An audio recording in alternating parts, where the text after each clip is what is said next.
everything makes it into the headlines, but we bring you the full story. Join Uchenna Cyril Anioke, a renowned media personality and former president of the Nigerian Publishers Association, as he unpacks the real issues behind the news, from politics to public policy, economy to human rights. Nothing is off limits. Expert guest, in-depth conversation, local and global perspective. New episode every week on Facebook and YouTube. Watch now on Freedom Square TV. Follow for updates and behind-the-scenes clips. Beyond the headlines, beyond the news. How can the Nigerian political class rebuild confidence, trust the Nigerian electoral process after years of disputed elections?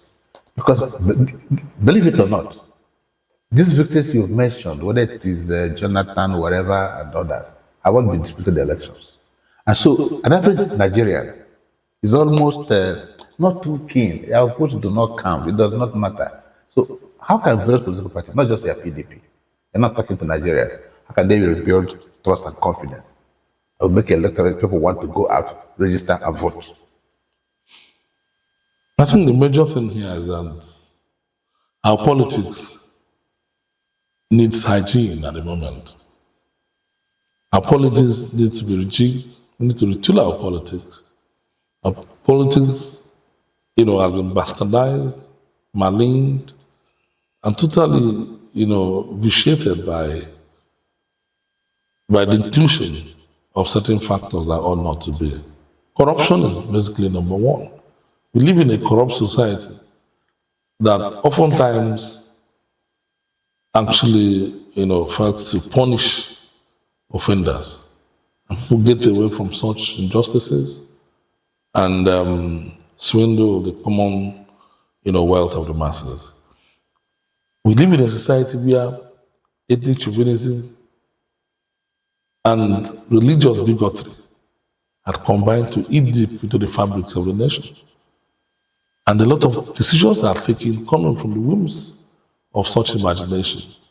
If someone is not coming from an area, you don't give the necessary support. People don't give what they deserve to get in terms of merit.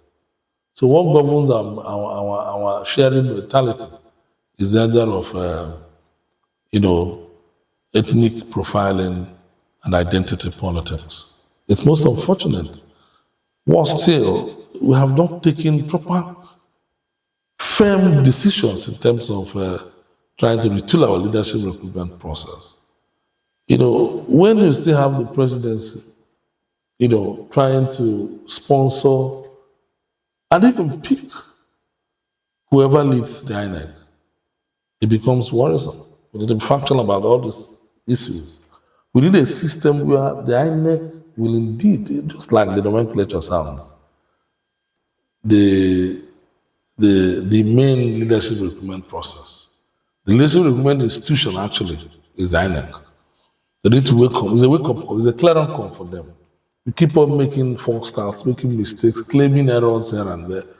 Nigerians do not have the patience for errors anymore. Whatever they need to give us credible election, they should come out with it. For once, let us have credible election. Let us have an election worthy of recommendation for international bodies and countries. Yeah. So that's my position. But my advice to the masses would be, come on to your numbers. Elections are only rigged when you give people the chance to rig it. If you come out to your numbers, vote, and also defend your vote, I can assure you that the results will be very clear and it will be in line with the wishes of the masses. So nobody sits back home and gets his result. It is a time that the result will be, we want to come out to vote, particularly vote for a government that is performing, vote for a leader that you trust, and also come out in your numbers to defend the vote. Our fate cannot be left in the hands of those who want to malign, who want to rig our processes, who want to scuttle, vitiate, or truncate the business of good governance.